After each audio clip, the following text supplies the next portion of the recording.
장례식장 빈소 앞 순자는 눈물을 흘렸습니다. 며느리의 아버지, 자신을 따뜻하게 대해주던 그분이 세상을 떠났기 때문이었죠. 하지만 며느리 서진은 차갑게 속삭였습니다. 또 돈 얘기하려는 거 아니에요? 민수의 눈빛이 차갑게 변했고 순자의 어깨를 잡으며 소리쳤습니다. 엄마, 제발 여기서 울지 마요. 돈 때문에 운 거잖아요. 그 순간 민수의 손이 순자의 뺨을 쳤습니다. 찰싹 장례식장이 얼어붙었습니다. 오늘 사연 시작하기 전에 구독과 좋아요 부탁드립니다. 새벽 5시 알람이 울리기도 전에 김순자는 눈을 떴습니다. 침대 옆 작은 탁자 위에는 낡은 시계가 째각째각 소리를 내고 있었죠. 순자는 몸을 일으켜 세우며 무릎을 주물렀습니다. 요즘 들어 무릎이 유난히 시큰거렸거든요. 하지만 이 정도 통증은 익숙했습니다. 68배의 나이, 혼자 살아온 지 10년이 넘었으니 아픈 몸뚱이 하나 추스르는 건 일도 아니었죠.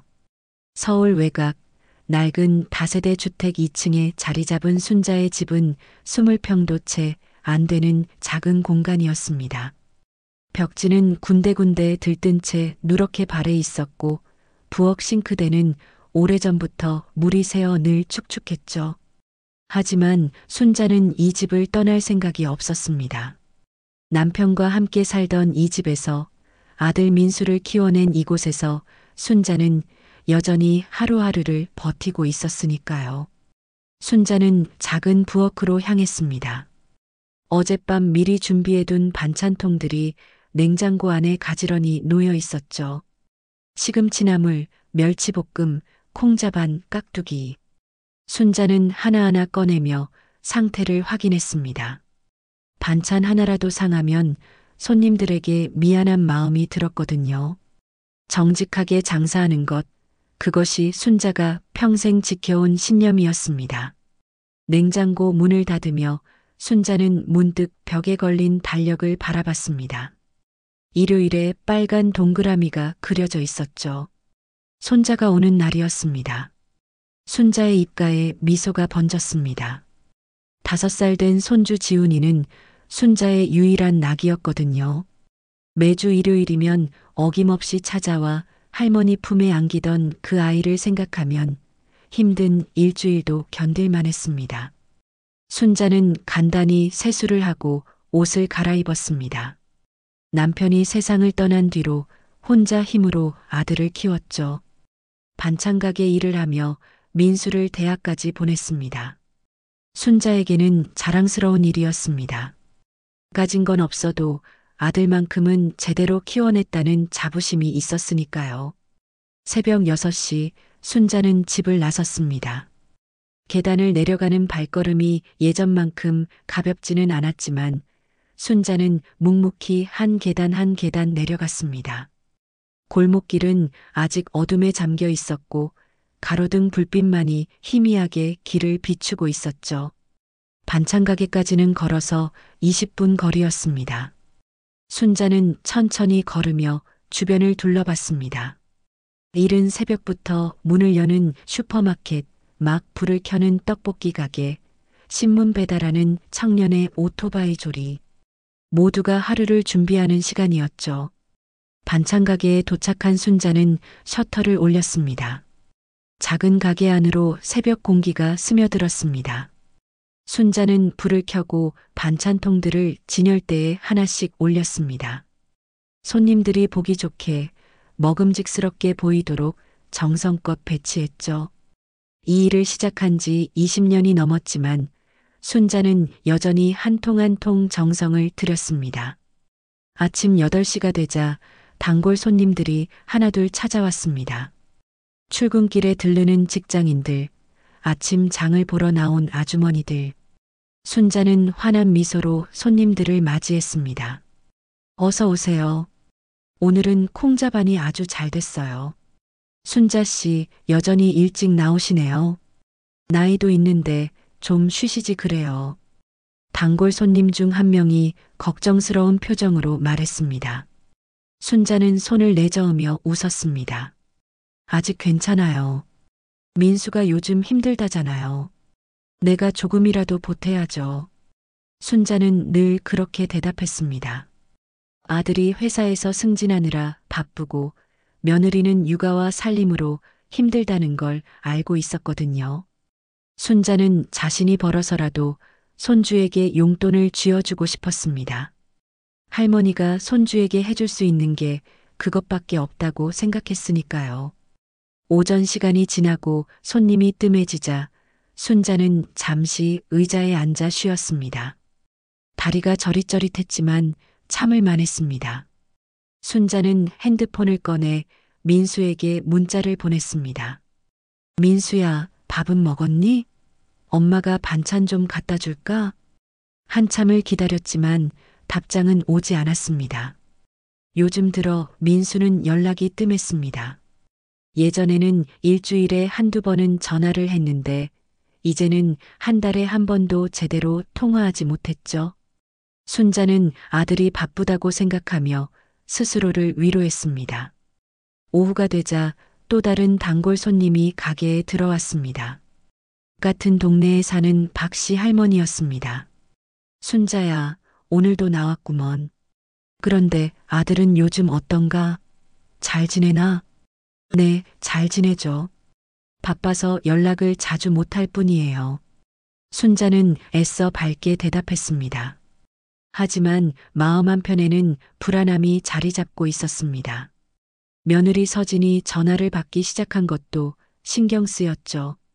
순자가 전화를 걸면 서진이 먼저 받아서는 민수가 바쁘다며 끊어버리곤 했습니다.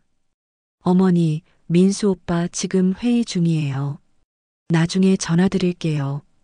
하지만 민수는 다시 전화하지 않았습니다. 순자는 서진이 무언가 불편해한다는 걸 느꼈지만 며느리에게 섣불리 묻지 못했습니다. 괜히 관계가 어색해질까봐 두려웠거든요. 저녁 6시 순자는 가게 문을 닫았습니다. 남은 반찬들을 정리하고 냉장고에 넣은 뒤 순자는 천천히 집으로 향했습니다. 돌아가는 길은 올 때보다 더 무거웠습니다. 하루 종일 서 있던 다리는 천근만근이었고 허리도 뻐근했죠. 집에 돌아온 순자는 간단히 저녁을 먹었습니다. 혼자 먹는 밥은 늘 허전했습니다.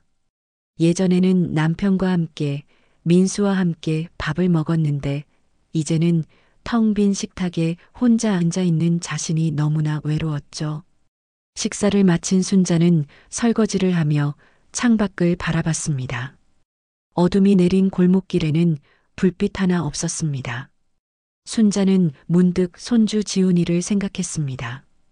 이번 일요일에는 꼭 올까? 순자는 조용히 중얼거렸습니다. 지훈아, 할머니가 맛있는 거 많이 준비해 놓을게. 하지만 순자는 알지 못했습니다. 곧 다가올 일요일이 순자의 삶을 송두리째 흔들어 놓을 사건의 시작이 될 거라는 걸.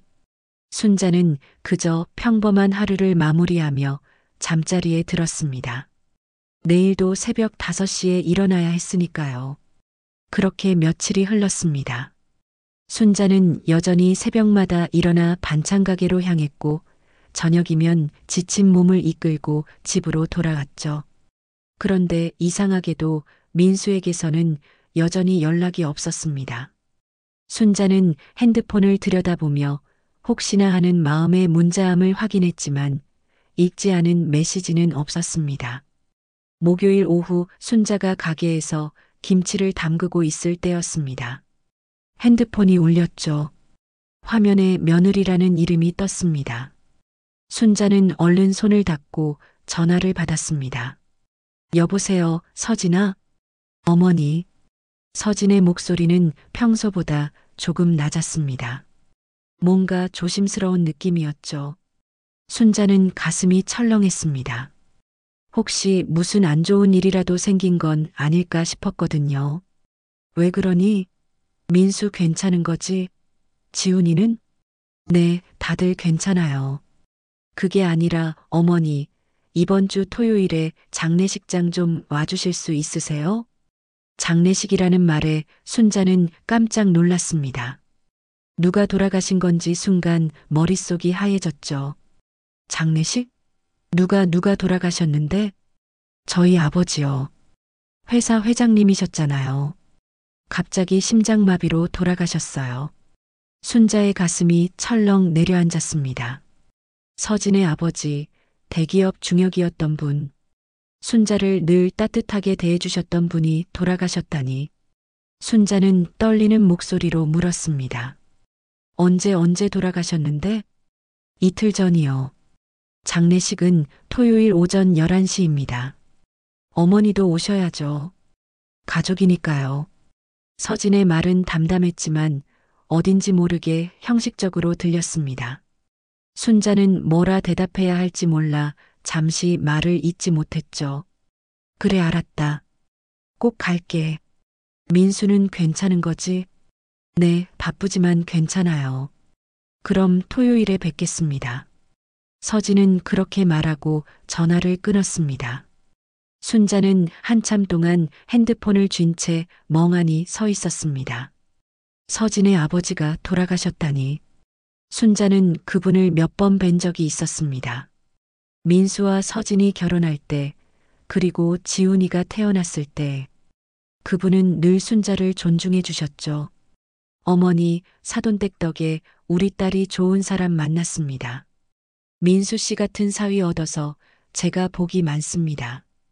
그렇게 말씀하시던 분이었습니다. 순자는 그때마다 몸 둘 바를 몰라 했지만 마음속으론 고마웠죠.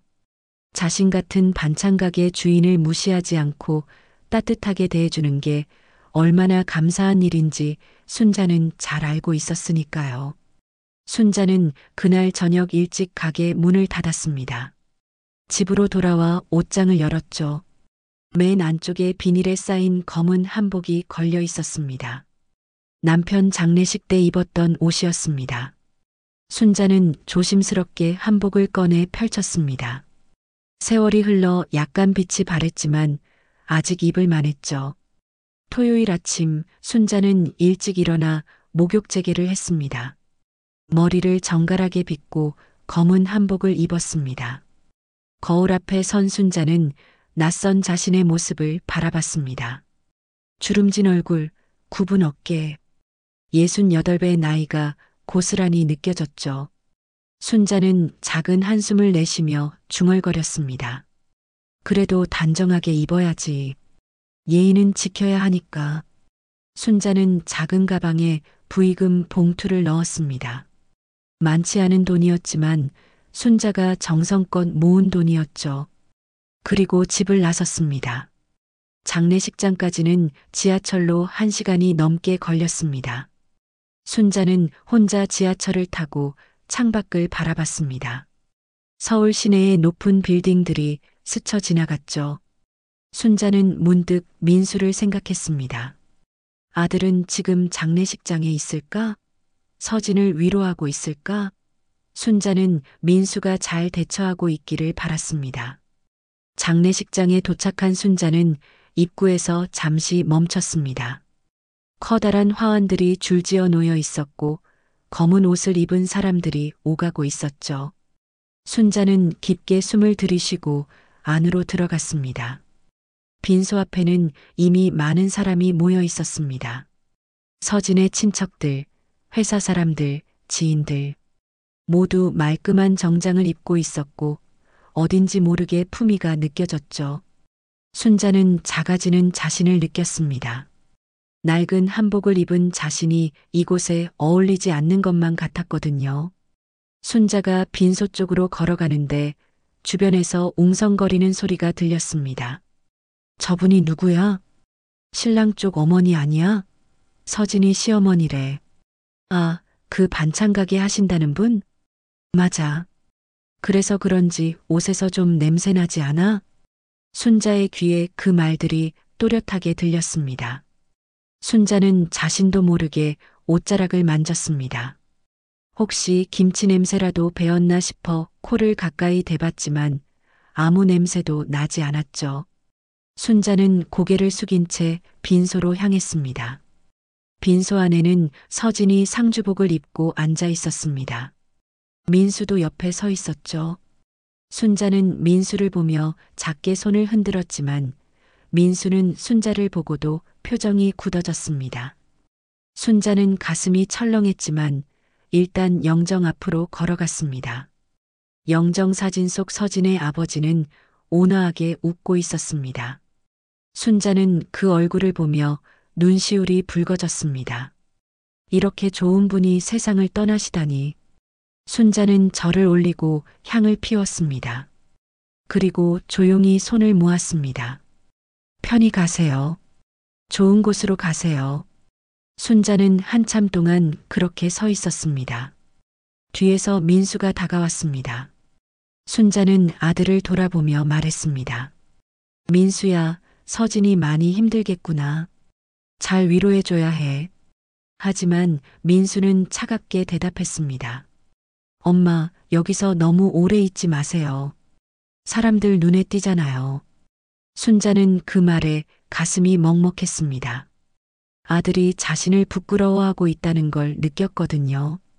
순자는 아무 말 없이 고개를 끄덕이고 빈소 한켠으로 물러났습니다.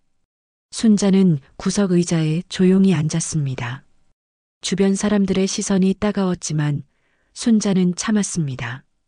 이곳은 서진의 아버지를 보내는 자리니까요. 순자는 자신의 감정을 꾹 눌러 담으며 조용히 앉아 있었습니다. 하지만 순자는 알지 못했습니다. 이 장례식장에서 자신의 인생을 송두리째 바꿔놓을 일이 곧 일어날 거라는 걸. 순자는 구석 의자에 앉아 조용히 시간을 보냈습니다. 빈소 안팎으로 문상객들이 끊임없이 드나들었죠.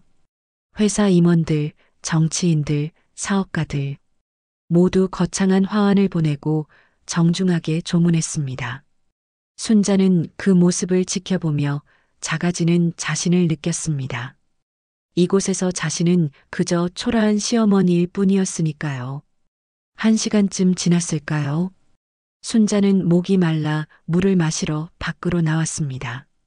복도 한쪽에 놓인 정수기 앞에서 종이컵에 물을 따르는데 뒤에서 수군거리는 소리가 들렸습니다. 서진이 진짜 고생 많겠어. 시어머니가 저러니. 맞아. 반찬 가게나 하는 분이 이런 자리에 오면 어쩌자는 거야. 체면이 말이 아니네. 순자는 손이 떨렸습니다. 종이컵을 쥔 손에서 물이 흘러내렸죠.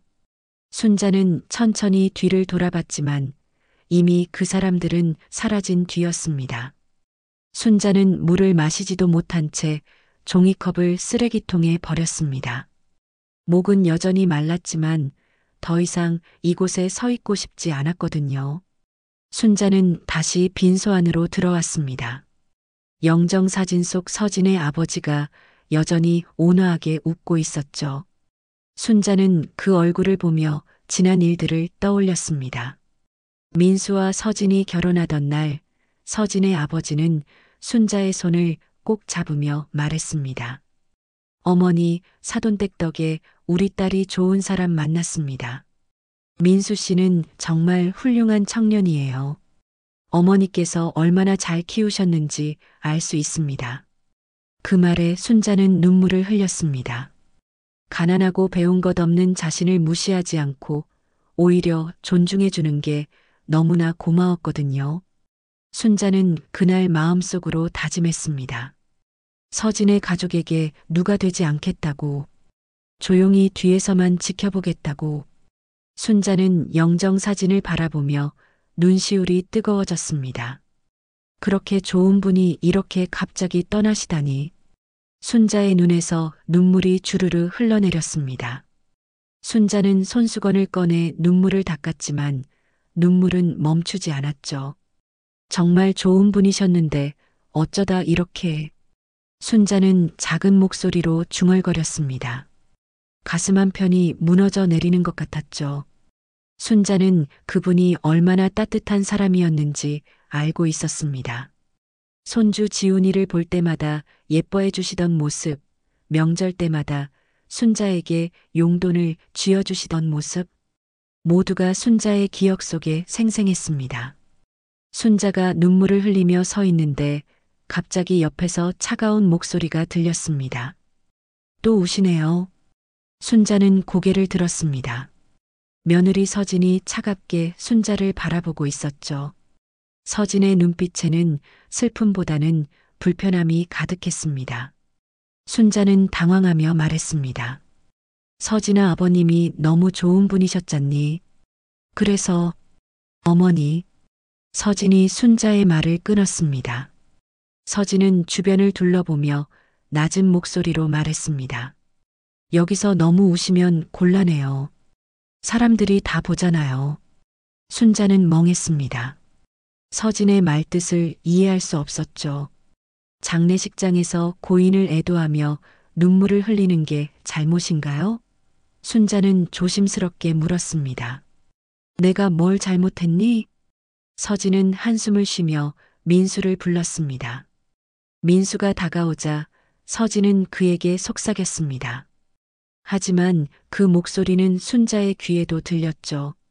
당신 어머니 또 돈 얘기하려는 거 아니에요? 아버지 상속 문제 나올 때쯤 되니까 이러는 거 아니에요? 순자는 귀를 의심했습니다. 돈 얘기? 상속? 자신이 무슨 돈 때문에 운다는 말인가요? 순자는 어이가 없어 서진을 바라봤습니다. 서진아, 지금 무슨 소리를 하는 거니? 내가 언제 돈 얘기를. 엄마. 민수가 순자의 말을 끊으며 큰 소리를 냈습니다. 주변 사람들의 시선이 일제히 이쪽으로 쏠렸죠. 민수는 순자의 팔을 붙잡으며 빈소 밖으로 끌고 나갔습니다. 순자는 저항할 틈도 없이 끌려갔습니다. 복도 구석으로 나온 민수는 순자를 벽 쪽으로 밀었습니다. 순자는 벽에 부딪히며 비틀거렸죠. 민수의 얼굴은 붉게 상기되어 있었습니다.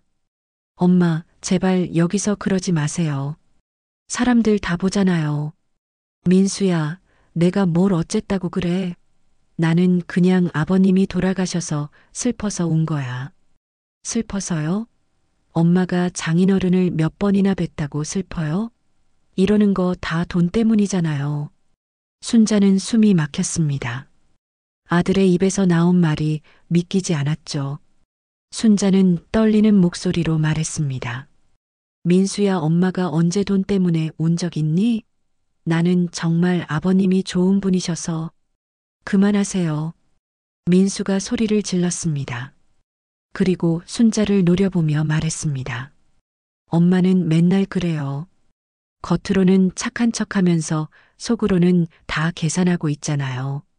서진이네 재산 때문에 이러는 거 다 알아요. 순자의 눈에서 눈물이 쏟아졌습니다. 가슴이 무너져 내리는 것 같았죠. 평생 정직하게 살아온 자신을, 아들을 위해 모든 걸 바친 자신을 아들은 이렇게 생각하고 있었던 겁니까?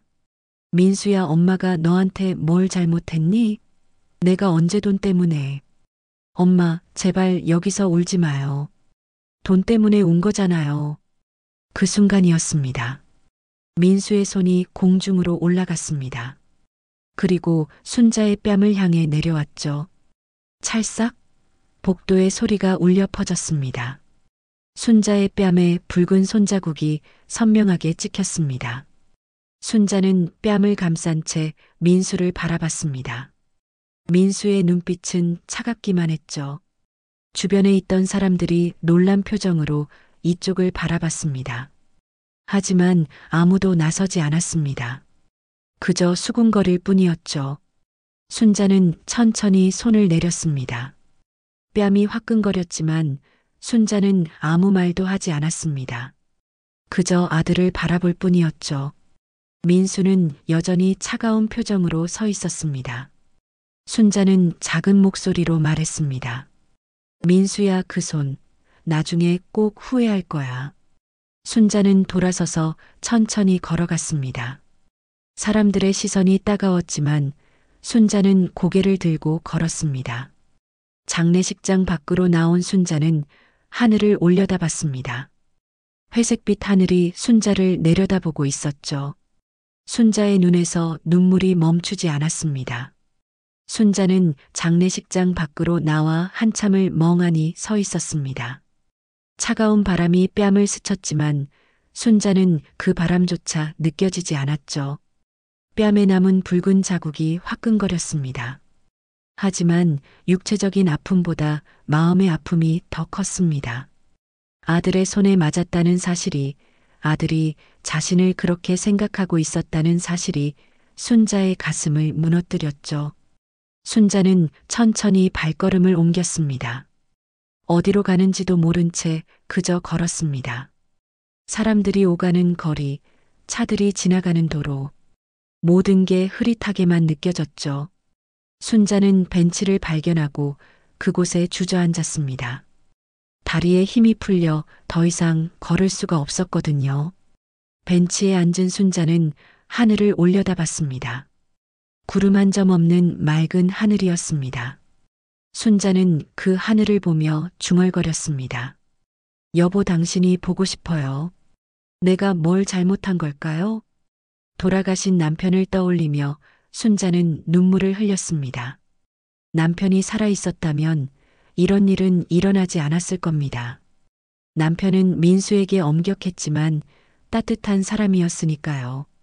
순자는 남편이 세상을 떠난 뒤로 홀로 민수를 키웠습니다. 반찬 가게 일을 하며 하루하루를 버텼고 민수가 굶지 않게 좋은 대학에 갈 수 있게 모든 걸 쏟아부었죠. 순자는 가방에서 핸드폰을 꺼냈습니다. 화면에는 민수의 번호가 떠 있었습니다. 순자는 한참을 그 화면을 바라봤습니다. 전화를 걸어야 할까요? 아니면 문자라도 보내야 할까요? 하지만 순자는 아무것도 할 수 없었습니다. 손가락이 움직이지 않았거든요. 순자는 천천히 연락처 목록을 열었습니다. 그리고 민수의 이름을 찾았습니다. 순자의 손가락이 삭제 버튼 위에서 멈췄습니다. 정말 지워야 할까요? 평생 키운 아들의 번호를. 순자는 눈을 감았습니다. 그리고 버튼을 눌렀습니다. 민수의 이름이 화면에서 사라졌습니다.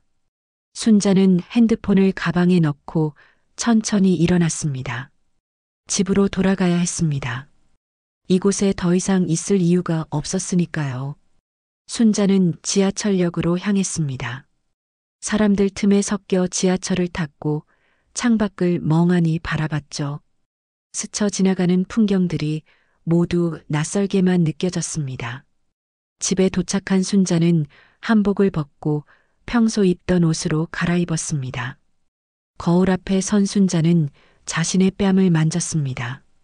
붉은 자국이 아직도 남아 있었죠. 순자는 차가운 물수건을 뺨에 댔습니다. 하지만 아픔은 사라지지 않았습니다.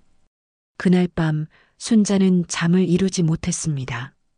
천장을 바라보며 수없이 뒤척였죠. 머릿속에는 오늘 있었던 일들이 계속해서 떠올랐습니다. 민수의 차가운 눈빛, 서진의 냉담한 말투, 사람들의 수군거림. 모든 게 순자를 짓눌렀습니다. 새벽이 되자 순자는 일어나 부엌으로 향했습니다. 냉장고를 열고 반찬통들을 꺼냈죠. 하지만 순자는 반찬을 만들 기력이 없었습니다. 그저 멍하니 식탁에 앉아 있을 뿐이었습니다. 해가 뜨고 월요일 아침이 밝았습니다. 순자는 반찬 가게에 나가지 않았습니다. 평생 단 한 번도 가게 문을 닫은 적이 없었지만 오늘만큼은 도저히 나갈 수가 없었죠. 순자는 집안에서 하루 종일 누워 있었습니다. 천장을 바라보며 지난 세월을 떠올리며 민수가 어렸을 때 순자는 늘 아들에게 말했습니다. 민수야, 엄마는 가난하지만 정직하게 살아. 너도 그렇게 살아야 해. 남에게 피해 주지 말고 떳떳하게 살아야 해. 민수는 고개를 끄덕이며 대답했습니다. 알았어요, 엄마. 저도 엄마처럼 살게요. 하지만 그 약속은 어디로 갔을까요? 순자는 눈물을 흘렸습니다. 아들을 잘못 키운 걸까요? 순자는 스스로를 자책했습니다. 며칠이 지났습니다. 순자는 여전히 가게 문을 열지 않았습니다. 단골 손님들이 찾아와 문을 두드렸지만 순자는 나가지 않았죠. 이웃 박씨 할머니가 걱정스러운 목소리로 물었습니다. 순자야, 괜찮은 거야? 왜 가게 문을 안 열어? 아픈 거 아니야? 순자는 문틈으로 작게 대답했습니다. 괜찮아요. 그냥 좀 쉬려고요. 하지만 순자는 괜찮지 않았습니다. 마음이 무너져 내리고 있었죠. 순자는 민수가 준 생활비 통장을 꺼냈습니다. 민수는 매달 조금씩 통장에 돈을 넣어줬습니다. 많지 않은 돈이었지만 순자는 그 돈을 소중히 여겼죠. 아들의 마음이라고 생각했으니까요. 순자는 은행에 갔습니다. 그리고 통장에 있는 돈을 모두 인출했습니다.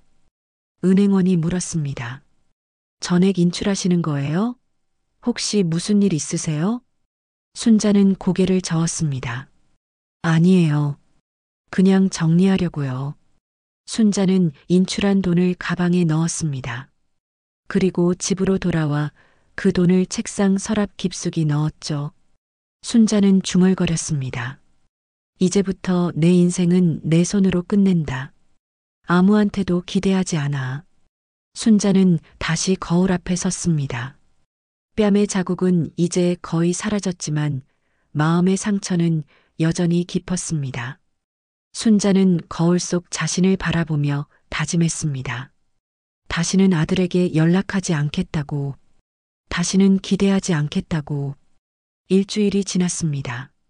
순자는 다시 반찬가게 문을 열었습니다. 단골 손님들이 반가워하며 물었습니다. 순자 씨, 어디 아프셨어요? 얼굴이 많이 상해 보이는데. 순자는 억지로 웃으며 대답했습니다. 아니에요. 그냥 좀 쉬었어요. 하지만 순자의 눈빛은 예전과 달랐습니다. 어딘지 모르게 공허하고 생기가 사라진 눈빛이었죠. 순자는 기계적으로 손님들을 응대했습니다. 웃음도 따뜻한 말도 모두 형식적이었습니다. 그날 저녁 순자는 집으로 돌아와 핸드폰을 꺼냈습니다. 혹시나 하는 마음에 문자함을 확인했지만 민수에게서 온 메시지는 없었습니다.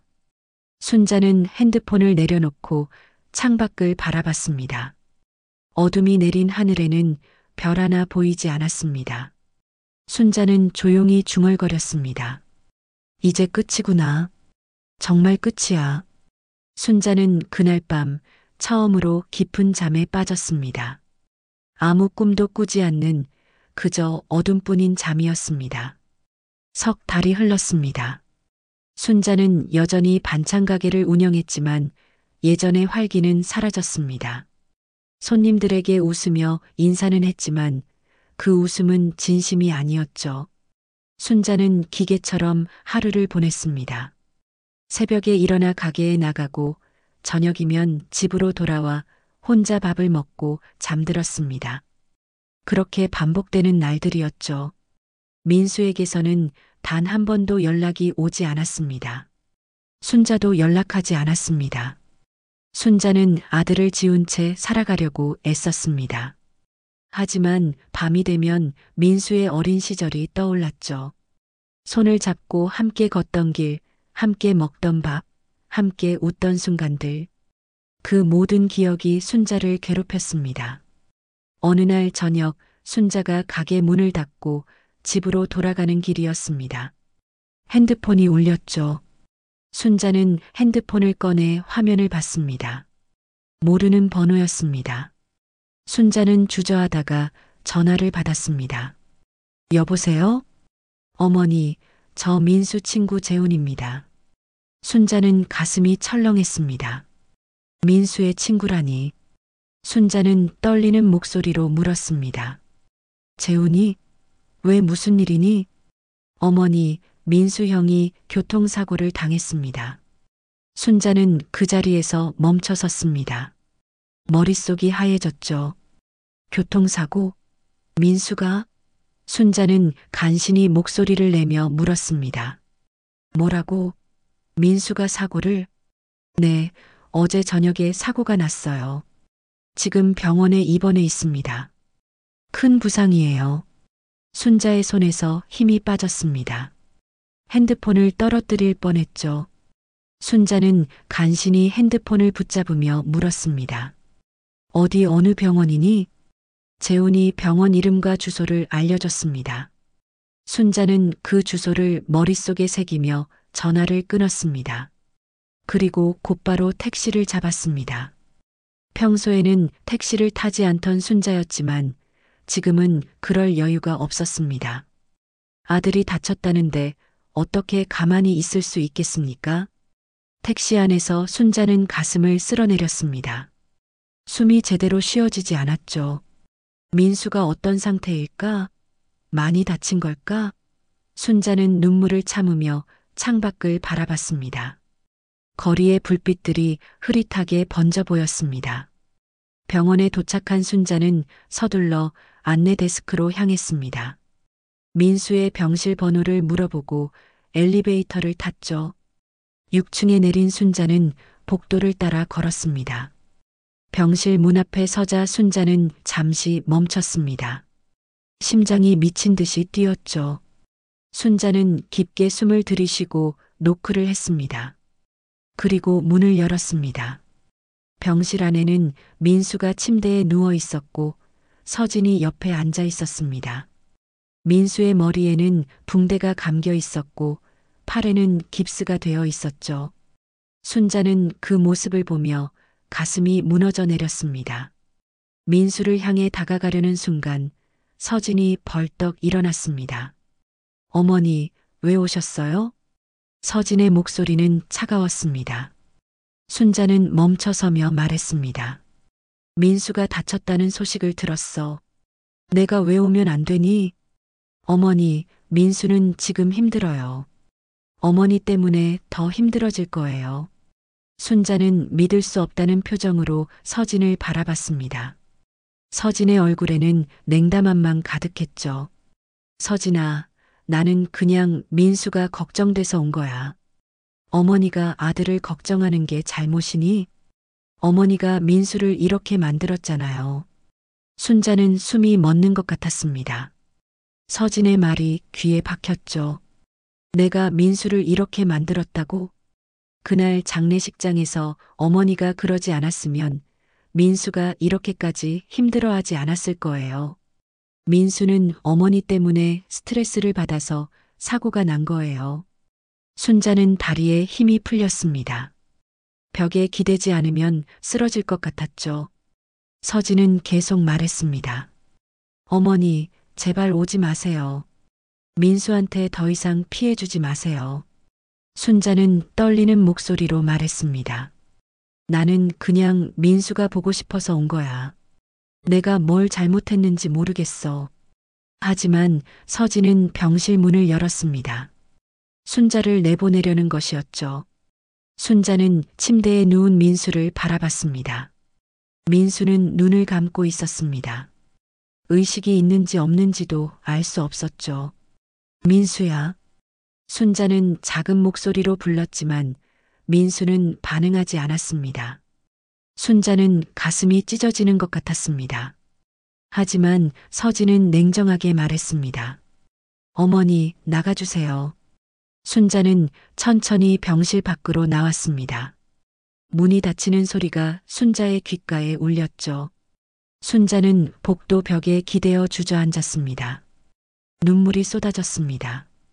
순자는 손으로 입을 막으며 소리 없이 울었습니다. 한참을 그렇게 앉아있던 순자는 천천히 일어났습니다. 하지만 발길이 떨어지지 않았습니다. 순자는 병실 문 앞에 서서 안을 바라봤습니다. 작은 창문 너머로 민수의 모습이 보였죠. 순자는 그 모습을 한참 동안 바라봤습니다. 순자는 가방에서 작은 도시락을 꺼냈습니다. 오늘 아침 만든 반찬이었습니다. 민수가 좋아하던 멸치볶음과 시금치나물이 들어 있었죠. 순자는 그 도시락을 병실 문 앞에 조용히 내려놓았습니다. 그리고 돌아섰습니다. 병원을 나선 순자는 밤거리를 걸었습니다. 차가운 바람이 얼굴을 스쳤지만 순자는 걷기를 멈추지 않았습니다.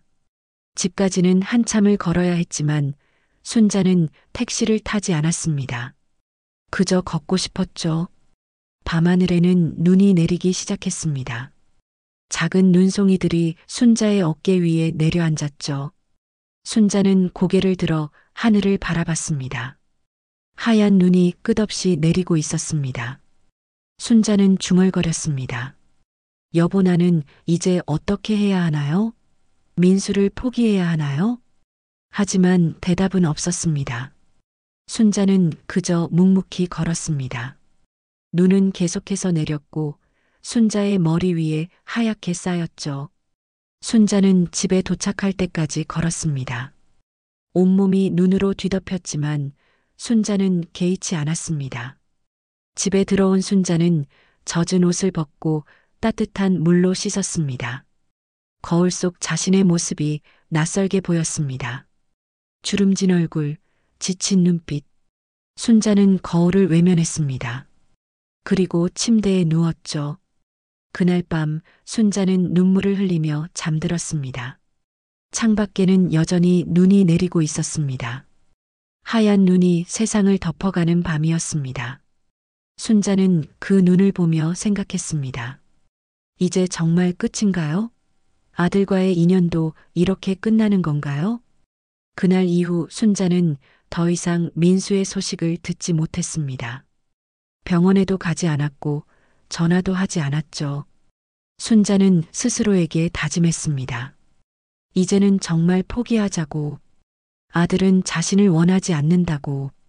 순자는 그렇게 자신을 설득하며 하루하루를 버텼습니다. 한 달이 지났습니다. 순자는 여전히 반찬 가게를 운영했지만 마음 한편은 텅 빈 것만 같았습니다. 손님들과 대화를 나누고 반찬을 팔고 웃기도 했지만 모든 게 공허했죠. 순자는 그저 살아가는 것뿐이었습니다. 어느 금요일 오후였습니다. 가게에 손님이 없던 시간, 문이 열리며 한 남자가 들어왔습니다. 순자는 고개를 들었습니다. 민수의 친구 재훈이었죠. 순자는 깜짝 놀라며 일어났습니다. 재훈아, 왜 여기까지 왔니? 재훈은 조심스럽게 순자에게 다가왔습니다. 손에는 작은 봉투를 들고 있었죠. 어머니, 이거 드리려고 왔어요. 재훈이 봉투를 내밀었습니다. 순자는 의아한 표정으로 봉투를 받았습니다. 이게 뭐니? 민수 형이 사고 나기 전날 쓴 편지예요. 형이 제게 부탁했었어요. 만약 자신에게 무슨 일이 생기면 어머니께 전해달라고요. 순자는 손이 떨렸습니다. 민수가 쓴 편지라니. 순자는 봉투를 들여다보며 물었습니다. 민수가 언제 이걸 썼다는 거니? 사고 전날이요. 형이 그날 많이 힘들어했어요. 어머니 생각을 많이 하더라고요. 순자의 눈시울이 붉어졌습니다. 재훈은 조용히 말을 이었습니다. 어머니, 형은 후회하고 있었어요. 장례식장에서 있었던 일을요. 형이 어머니께 정말 잘못했다고 했어요. 순자는 고개를 숙였습니다. 눈물이 떨어질 것 같았지만 순자는 참았습니다. 재훈이 가게를 나간 뒤 순자는 봉투를 꼭 쥐고 가게 문을 닫았습니다. 그리고 집으로 돌아왔죠. 집에 도착한 순자는 식탁에 앉아 봉투를 뜯었습니다. 안에는 몇 장의 편지지가 들어 있었습니다. 순자는 떨리는 손으로 편지를 펼쳤습니다. 민수의 글씨가 또박또박 적혀 있었죠. 엄마, 미안해요. 첫 줄을 읽는 순간 순자의 눈에서 눈물이 쏟아졌습니다. 순자는 눈물을 닦으며 계속 읽어내려갔습니다. 그날 장례식장에서 엄마가 돈 때문에 운 게 아니라는 걸 나중에 알았어요. 서진 아버지께서 우리 집 몰래 엄마 반찬 가게 보증을 서주셨다면서요. 엄마는 그분께 얼마나 감사했을까요? 그래서 장례식장에서 진심으로 슬퍼하신 거였죠. 순자는 편지를 읽으며 흐느꼈습니다. 그렇습니다. 서진의 아버지는 몇 년 전 순자의 가게 월세 보증금을 몰래 대신 내주셨습니다. 순자가 힘들어하는 걸 보고 아무 말 없이 도와주셨던 거죠. 순자는 그 은혜를 평생 잊을 수 없었습니다. 그래서 장례식장에서 진심으로 눈물을 흘렸던 겁니다. 편지는 계속 이어졌습니다. 엄마, 그때 왜 한마디도 변명 안 했어요? 왜 그냥 맞고만 계셨어요? 엄마가 그날 한마디만 하셨어도 제가 오해하지 않았을 텐데. 하지만 엄마는 아무 말도 안 하셨죠. 저는 그게 너무 미안해요.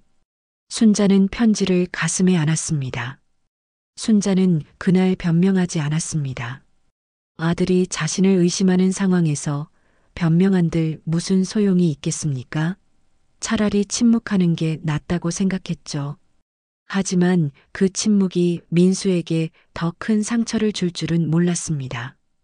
편지의 마지막 부분을 읽었습니다. 엄마, 저는 사람도 아들도 아니었어요. 엄마를 그렇게 대한 제 자신이 너무 부끄러워요. 엄마가 평생 저를 위해 얼마나 희생하셨는지 알아요. 반찬가게 일하시면서 저를 대학까지 보내셨잖아요.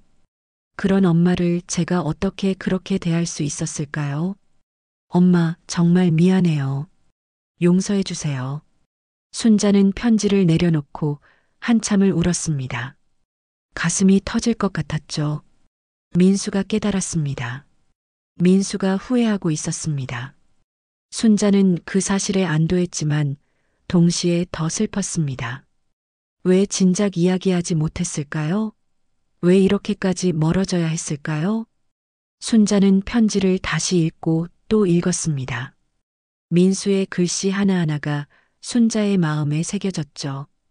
순자는 하늘을 바라보며 중얼거렸습니다. 민수야, 그래. 이제라도 알았구나. 엄마는 내가 알아주길 바랐던 게 아니야. 그냥 내가 행복했으면 좋겠었어. 순자는 편지를 소중히 봉투에 넣었습니다. 그리고 책상 서랍 깊숙이 넣어두었죠. 순자는 잠시 생각에 잠겼습니다. 민수에게 가야 할까요? 아니면 이대로 기다려야 할까요? 며칠이 지났습니다. 순자는 여전히 결정을 내리지 못했습니다. 민수를 만나고 싶었지만 서진이 막을 게 뻔했죠. 순자는 고민에 고민을 거듭했습니다.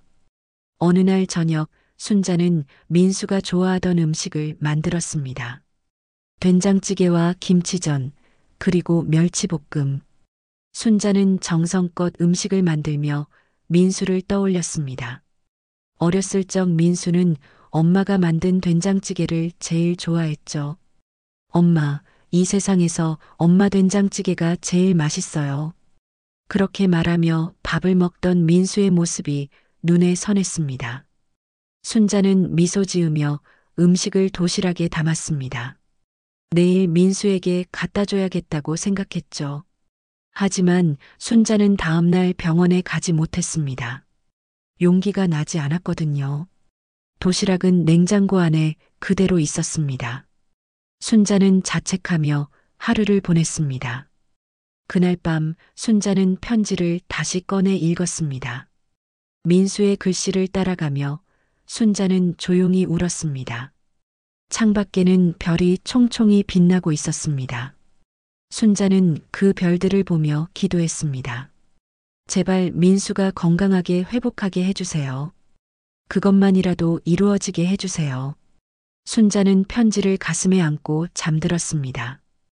꿈속에서 순자는 어린 민수를 만났습니다. 민수는 순자의 손을 잡고 웃고 있었죠. 순자는 그 꿈에서 깨고 싶지 않았습니다. 하지만 새벽이 되자 순자는 눈을 떴습니다. 현실로 돌아온 순자는 천천히 일어났습니다. 오늘도 반찬 가게에 나가야 했습니다. 순자는 거울 앞에 서서 자신의 얼굴을 바라봤습니다. 주름진 얼굴에는 피곤함이 가득했지만 순자는 스스로를 다독였습니다. 그래, 버텨야지. 민수가 돌아올 때까지 버텨야 해. 순자는 옷을 갈아입고 집을 나섰습니다. 새벽 공기가 차가웠지만 순자는 걸음을 멈추지 않았습니다. 반찬 가게로 향하는 길, 순자는 하늘을 올려다봤습니다. 구름 사이로 햇살이 비치고 있었습니다. 순자는 그 햇살을 보며 생각했습니다. 언젠가는 다시 민수와 마주할 날이 올 거라고, 그때까지 자신은 기다리겠다고. 그로부터 2달이 흘렀습니다. 봄이 찾아왔고 거리에는 개나리가 피어났습니다. 순자는 여전히 반찬 가게를 운영하며 하루하루를 살아갔죠. 민수의 편지는 여전히 책상 서랍 깊은 곳에 간직되어 있었습니다. 순자는 가끔 그 편지를 꺼내 읽으며 아들을 떠올렸습니다. 어느 화요일 오후였습니다. 가게에 손님이 뜸한 시간, 순자는 창밖을 바라보며 멍하니 앉아 있었습니다. 그때 가게 문이 열렸습니다. 순자는 습관적으로 고개를 들었죠. 그리고 그 자리에서 얼어붙었습니다. 휠체어를 탄 민수가 문 앞에 서 있었습니다. 아니, 정확히는 앉아 있었죠. 민수의 얼굴은 여인 상태였고 눈가에는 그림자가 져 있었습니다. 순자는 믿을 수 없다는 표호로 민수를 바라봤습니다. 민수야. 순자의 목소리는 떨렸습니다. 민수는 천천히 휠체어를 밀어가게 안으로 들어왔습니다. 순자는 벌떡 일어나 민수에게 다가가려 했지만 발이 떨어지지 않았죠. 너무 오랜만에 보는 아들이었습니다. 민수는 순자 앞에 멈춰 섰습니다. 아니, 멈춰 앉았습니다. 민수의 눈에는 눈물이 고여 있었죠. 민수는 떨리는 목소리로 말했습니다. 엄마 미안해요. 그 한마디에 순자의 눈에서 눈물이 쏟아졌습니다. 순자는 입을 막으며 흐느꼈습니다. 민수는 고개를 숙이며 계속 말했습니다. 엄마, 내가 사람도 아들도 아니었어요. 엄마를 그렇게 대한 제 자신이 너무 부끄러워요. 순자는 손수건을 꺼내 눈물을 닦았습니다. 하지만 눈물은 멈추지 않았죠. 순자는 민수에게 다가가 무릎을 꿇고 앉았습니다. 그리고 민수의 손을 잡았습니다. 민수야, 괜찮아. 다 지나간 일이야. 하지만 민수는 고개를 저었습니다. 아니에요, 엄마. 괜찮지 않아요. 제가 엄마한테 손을 들었잖아요. 그것만으로도 저는 용서받을 자격이 없어요. 순자는 민수의 손을 꼭 쥐었습니다. 민수의 손은 차가웠습니다. 순자는 그 손을 따뜻하게 감싸며 말했습니다. 됐어. 사람은 다 실수해. 너도 힘들었던 거 엄마가 알아. 민수는 고개를 들어 순자를 바라봤습니다. 민수의 눈빛에는 후회와 죄책감이 가득했죠. 엄마는 왜 그날 아무 말도 안 하셨어요? 왜 변명하지 않으셨어요? 순자는 잠시 침묵했습니다. 그리고 조용히 말했습니다. 민수야, 엄마가 뭐라고 변명한들 내가 믿었겠니? 차라리 아무 말도 안 하는 게 나을 것 같았어. 시간이 지나면 내가 알아줄 거라고 믿었으니까. 민수는 고개를 떨구며 울음을 터뜨렸습니다. 어깨가 들썩거렸죠. 순자는 민수의 머리를 조심스럽게 쓰다듬었습니다. 마치 어렸을 적 민수를 달래던 것처럼. 엄마 정말 미안해요. 엄마가 평생 저를 위해 얼마나 희생하셨는지 알아요. 반찬 가게 일하시면서 저를 키우셨잖아요. 그런 엄마를 제가 어떻게 그렇게 대할 수 있었을까요? 순자는 눈물을 흘리며 말했습니다. 민수야, 엄마는 내가 행복하길 바랐어. 서진이네 집안 같은 좋은 집과 결혼해서 잘 살길 바랐던 거야. 그래서 엄마는 뒤로 물러서야 한다고 생각했어. 민수는 고개를 저었습니다. 아니에요, 엄마. 제가 잘못 생각했어요. 서진이네 집안이 좋은 게 아니라 엄마가 제일 소중한 사람이었어요. 순자는 민수의 얼굴을 두 손으로 감싸 안았습니다. 민수의 얼굴에는 눈물 자국이 가득했죠. 순자는 그 눈물을 닦아주며 말했습니다. 민수야, 이제 그만 울어. 엄마는 내가 건강하게 살아있는 것만으로도 감사해. 민수는 순자의 품에 안겨 한참을 울었습니다. 순자는 민수의 등을 토닥이며 함께 울었죠. 가게 안은 그렇게 모자의 눈물로 가득 찼습니다. 한참이 지나 민수가 진정하자 순자는 일어나 물을 가져다 주었습니다. 민수는 물을 마시며 말했습니다. 엄마, 저 서진이랑 이혼하기로 했어요. 순자는 놀란 표정으로 민수를 바라봤습니다. 뭐라고? 이혼? 네, 서진이는 저를 사랑한 게 아니었어요. 제 뒤에 있는 안정된 직장과 미래만 본 거였죠. 사고 나고 나서 더 확실히 알았어요. 서진이는 엄마를 무시했고 저한테도 차갑게 대했어요. 순자는 가슴이 아팠습니다. 민수가 얼마나 힘들었을까요? 순자는 조심스럽게 물었습니다. 지훈이는 어떻게 하려고? 지훈이는 제가 키울 거예요. 서진이도 동의했어요. 지훈이는 엄마가 필요하니까요. 순자는 고개를 끄덕였습니다. 그리고 조용히 말했습니다. 민수야, 넌 내 아들이지만 이제 엄마한테 기대지 마. 내 삶은 내가 스스로 바로잡아야 해. 엄마는 그저 뒤에서 지켜볼게. 민수는 고개를 끄덕였습니다. 알아요, 엄마. 제가 제대로 살아갈게요. 지훈이도 잘 키울게요. 순자는 민수의 손을 꼭 잡았습니다. 하지만 힘들 때는 엄마한테 기대도 돼. 엄마는 언제나 내 편이니까. 민수는 다시 눈물을 흘렸습니다. 순자도 함께 울었죠.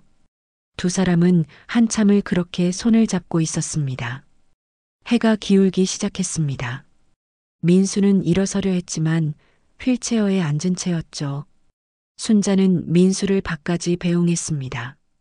민수가 휠체어를 밀어나가려는데 순자가 불렀습니다. 민수야. 민수는 뒤를 돌아봤습니다. 순자는 미소 지으며 말했습니다. 내일 엄마가 된장찌개 끓여줄게. 내가 좋아하던 거. 지훈이 데리고 와. 민수의 얼굴에 미소가 번졌습니다.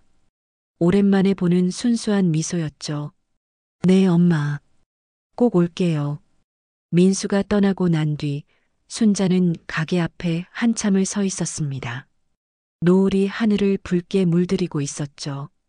순자는 그 노을을 보며 중얼거렸습니다. 여보, 우리 민수가 돌아왔어요.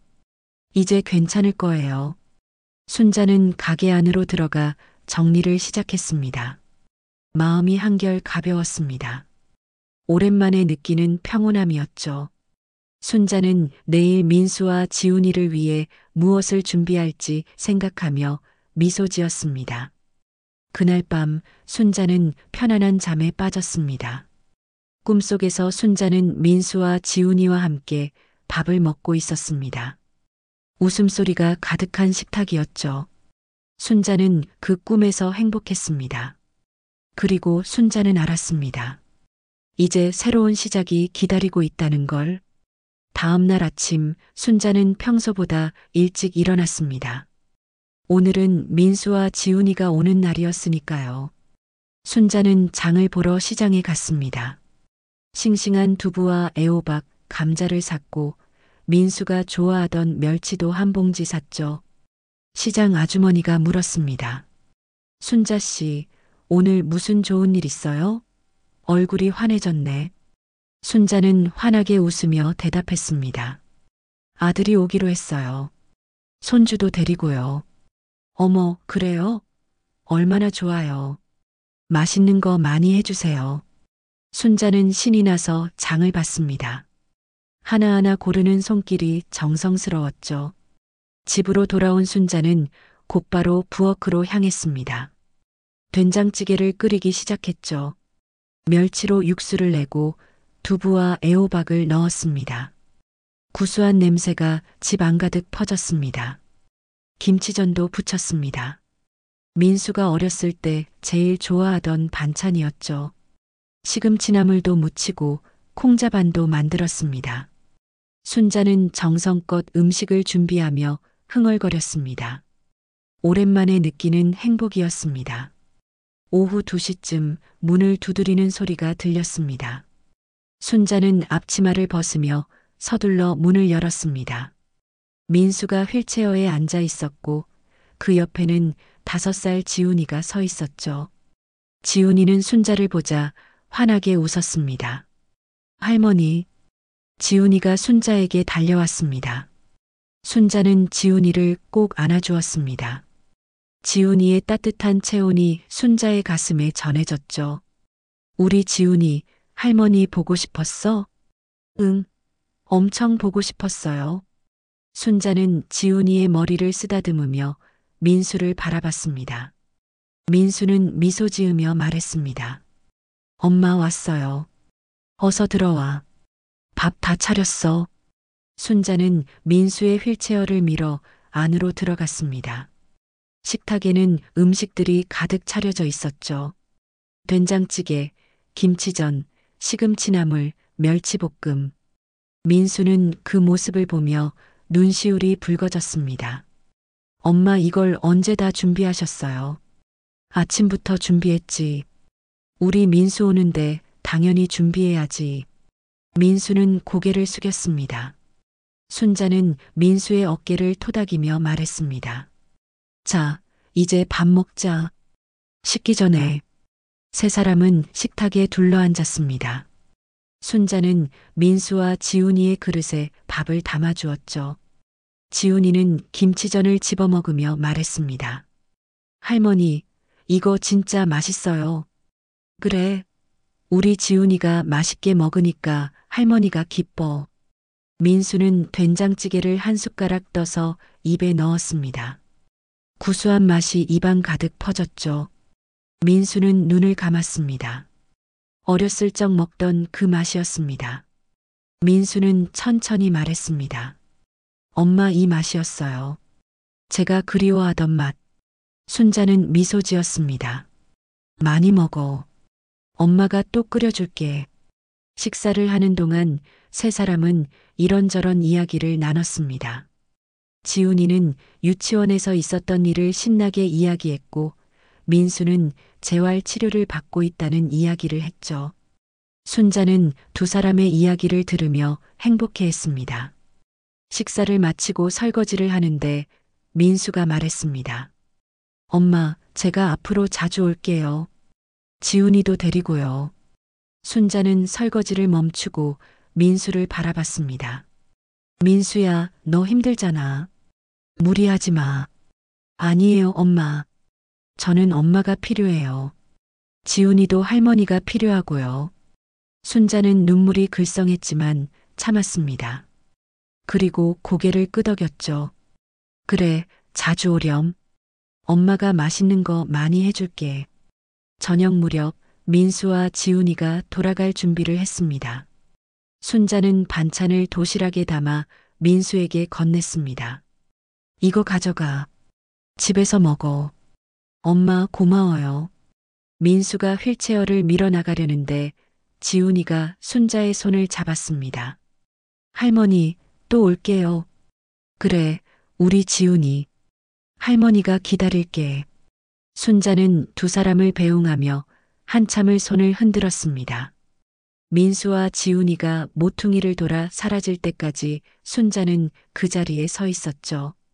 며칠 후 순자는 반찬가게 간판을 새로 달았습니다.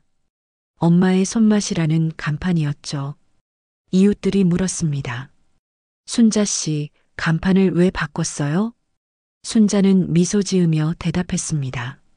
새 출발하는 기분으로요. 엄마의 손맛을 나누고 싶어서요. 새 간판이 달린 가게는 전보다 더 활기가 넘쳤습니다. 손님들도 늘어났고 순자의 얼굴에는 평온함이 가득했죠.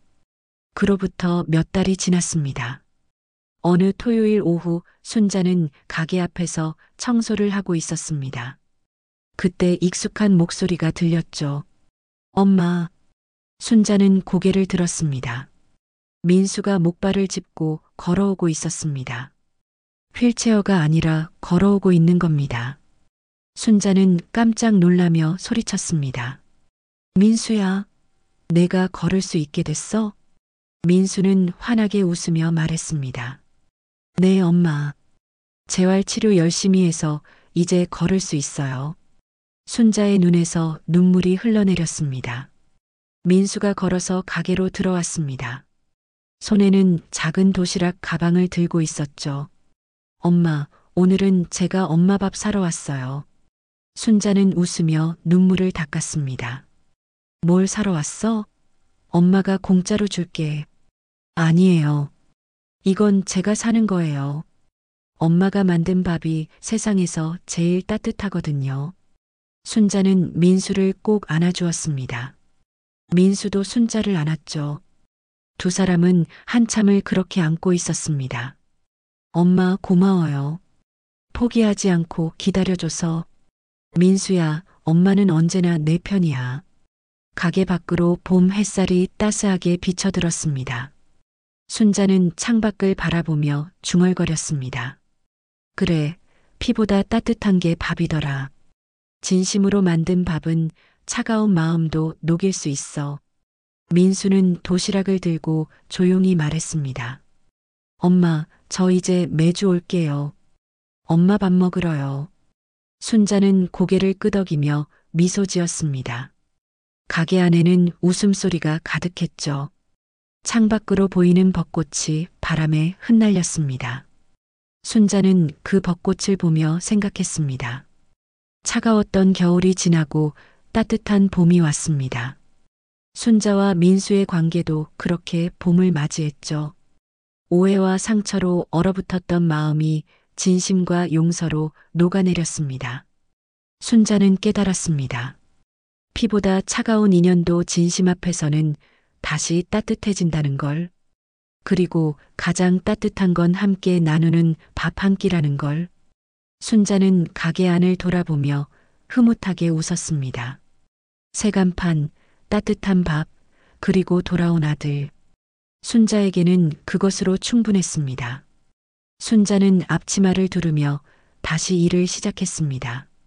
오늘도 누군가에게 따뜻한 밥을 나눠줄 준비를 하면서요. 오늘 사연 어떠셨나요? 오늘 사연 들어주셔서 감사합니다. 구독과 좋아요 부탁드리며 다음에 더 좋은 사연으로 찾아뵙겠습니다. 지금까지 마음을 적시는 사연이었습니다.